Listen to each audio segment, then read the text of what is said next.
que yo soy un tipo complejo. Yo no gusto al PP ni tampoco a ZP. Yo soy, ¿cómo te diría? Yo soy aquel que de hablar nunca se agota.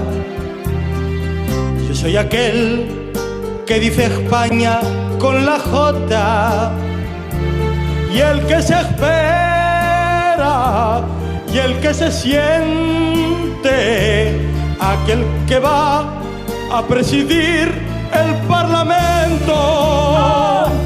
Y estoy aquí para callarte.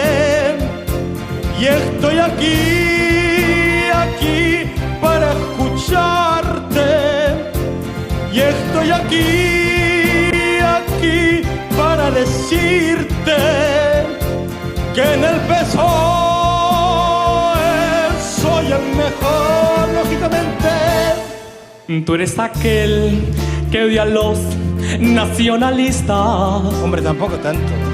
Tú eres aquel cuyo padre es falangista.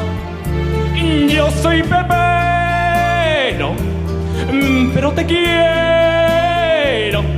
Aquel que tiene un suegro